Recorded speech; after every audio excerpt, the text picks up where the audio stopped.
सूखा पड़ने के कारण एक गांव पूरी तरह से बर्बाद हो गया। उस गांव में एक भी इंसान जिंदा नहीं बचा। गांव को पानी देने वाला पुराना कुआं भी सूख चुका था।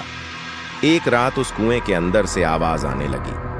कुएं के अंदर एक चुड़ैल अपनी आखिरी सांस ले रही थी और उसने कुछ ही पल पहले के बच्चे को जन्म दिया था। वो बच्चा भूख से बहुत तेज बुरी तरह से रो रहा था, पर चुड़ैल उसे दूध नहीं पिला सकती थी क्योंकि भूख के कारण वो मरने वाली थी।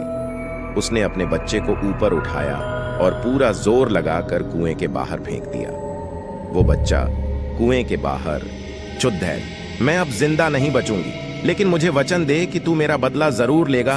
भूखा शैतान बनकर सबको खा जाएगा। चुड़ैल की बात खत्म होते ही कुएं के पत्थर हिलने लगे और बच्चे का रोना और भी बढ़ गया।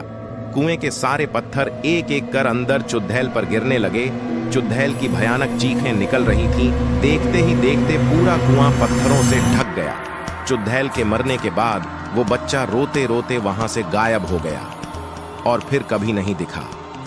उस गांव से बहुत दूर दूसरे गांव में एक व्यक्ति की मौत हो गई और लोग उसे जलाने के लिए ले जा रहे थे। सब विधियां पूरी हो चुकी थी और अब उसे अग्नि देने ही वाले थे। एक आदमी ने उसे अग्नि दी। आसपास बहुत लोगों की रोने की आवाज आ रही थी। अचानक वो रोता हुआ शैतानी बच्चा उड्डाता हुआ आया और लाश के अंदर घुस गया। यह घटना इतनी तेज हुई कि किसी को कुछ समझ नहीं आया कि आखिर हुआ क्या। पर थोड़ी देर बाद लकड़ियां जलने लगीं, पर लाश पर कुछ असर नहीं हो रहा था। वहां के सारे लोग डरने लगे। सारी लकड़ियां जल जाने के बाद वो लाश अपने आप उठने लगी, पर उसके पैरों पर वो लगी हुई आग वैसी ही थी। लाश उठकर खड़ी हो गई और उस लाश ने शैतानी रूप ले लिया और उसे देखकर वहां के सारे लोग डरकर भागने लगे। शैतान, खाना चाहिए, खाना चाहिए। उस मरे हुए आदमी में चुड़ैल के बच्चे ने प्रवेश कर लिया था और अब वो भूखा शैतान बनकर अपनी मां का बदला लेने आया था। उस शैतान ने जली हुई लकड़ियां खा ली और अब वो किसी इंसान को खाने के लिए भागने लगा। उसने एक आदमी को पकड़कर उठाया और अपने पैरों में लगी आग से जलाने लगा। उसका शरीर पूरी तरह से जल जाने के बाद शैतान उसे खा गया। शैतान गांव पर किसी मुसीबत की तरह टूट पड़ा और उसने किसी को नहीं छोड़ा। औरतें, बच्चे, बूढ़े, जवान सबको जलाकर खाने लगा। चारों तरफ गांव वालों की चीखें सुनाई देने लगी। कुछ देर बाद पूरा गांव शांत हो गया क्योंकि सबको इस शैतान ने खा लिया था, पर वो अब भी भूखा था। वो अपने आसपास देखने लगा, जोर से चिल्लाने लगा। ऐसी भयानक आवाज सुनकर पेडिडियच के पीछे छुपा एक आदमी वहां से भागने लगा और तभी शैतान की नजर उस इंसान पर पड़ी थी। शैतान ने उस भागते हुए इंसान को देख लिया। वो इंसान और तेजी से भागने लगा, पर शैतान का मुकाबला नहीं कर पाया और वो पकड़ा गया। शैतान, तुम इस गांव में अकेले ही बचे हो या और भी कोई है? आदमी, मुझे कुछ नहीं पता, मुझे छोड़ दो। शैतान, मेरी भूख अभी तक शांत नहीं हुई है, इसलिए मैं तुम्हें नहीं छोड़ दे सकता। आदमी, मुझे खाने के बाद तुम क्या खाओगे और किसे खाओगे? शैतान सोच में पड्डी डीएच गया। फिर अचानक उसे एक बात याद आई। शैतान, तुम उसकी चिंता मत करो।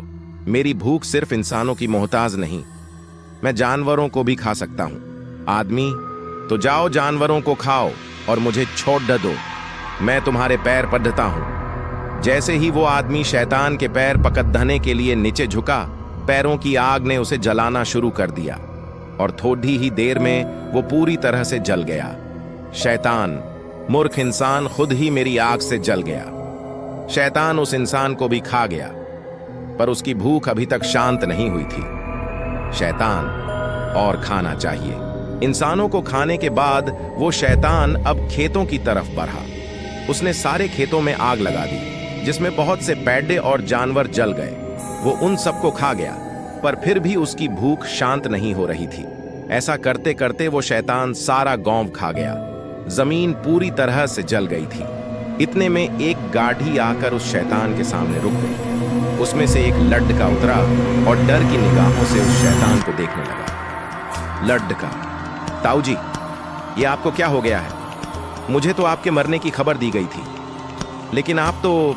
लड़का भागने लगा, पर उस शैतान ने उसे पकड़ डस लिया और उसे आग से जलाने लगा।